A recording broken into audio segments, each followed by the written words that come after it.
Assalamualaikum dan salam sejahtera. So, untuk topik hari ni saya nak share tentang two types of trading approach. So, kita tahu dalam trading ni ada dua jenis trader ataupun investor lah. First kali kita tengok ada yang jenis dia guna approach top down. Maksud top down approach ni dia akan tengok dari segi bigger view dulu. So, bigger view ni dia akan tengok general market dulu lah. So general market, and then dia akan seterusnya dia akan pergi ke sektor ataupun team. Contoh team mungkin dari segi sectors lah, transportation, teknologi, so mungkin commodity. So and then baru dia akan pergi tengok individual counters. So dia akan trade counter-counter yang based on sector tu. So ini adalah contoh-contoh contoh top down approach trading lah. So kalau dalam trading ni kita tengok first kali contoh kita nak trade counter-counter yang small cap. So kita tengok dia punya index dulu. Kalau tengok sekarang lebih kepada downtrend kan. So downtrend, and then kita boleh tengok sectors lah. Sectors. Okay, kita tengok sectors yang kita try tengok satu-satu. Mungkin construction ni nampak ni lebih kepada downtrend. So teknologi pun tengah correction. So itu adalah contoh dari segi top down approach lah. So benda ni boleh baca dekat Investopedia. Investopedia ada ditulis lah top down vs bottom up.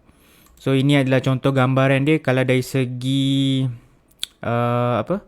tiga segi tu kita nampak top down approach ni dia terbalik lah. Dia akan fokus kepada bigger view. So kalau kita tengok dari segi bottom up approach ni buruk sikit tiga segi. So bottom up approach ni lebih kepada kita fokus individual counters. Individual counters contohnya kita nak tengok dari segi dia punya volume ataupun ada percentage kenaikan, kita nak beli buy on strength, ataupun ada certain setup walaupun market tak berapa nice, and then kita tak tengok sectors. So kita lebih fokus kepada individual counters lah. So kalau tengok dari segi buku-buku yang saya baca, kalau tengok Stan Winston ataupun Stan Winston dengan O'Neill, dia lebih kepada top down approach. Maksudnya dia akan tengok dari segi general market, sectors, and then baru move kepada individual counters. So dalam buku tu dia ada cerita lah. Contoh kita ada dua pilihan saham. So counters, contoh ada satu counter yang dua-dua ada setup menarik. So dia akan tengok sectors mana yang uptrend. So dia akan pilih sectors yang uptrend supaya dapat increase probability untuk profit. So kalau bottom up approach ni, Mark Minervini dia lebih kepada shorter term trading approach. So kebanyakannya dia akan fokus dekat individual counters lah. So mungkin kalau ada setup pullbacks ataupun breakout, so dia akan terus continue untuk tengok counters tu.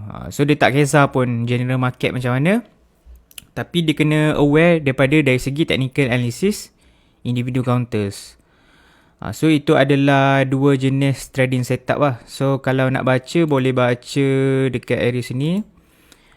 So boleh baca, saya selalu baca blog ni. So boleh tengok dari segi top down analysis.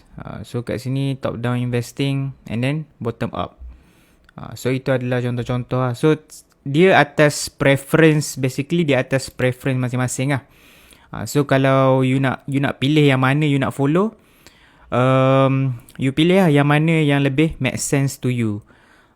Personally bagi saya lebih prefer untuk bottom up approach lah. Saya suka fokus dekat individual counter sebab masa contoh kalau kita tengok dari segi indeks masa, so saya tengok indeks masa, kalau kita zoom out, basically kita tengok indeks bursa ni memang dari 2018 sebenarnya sideways lah.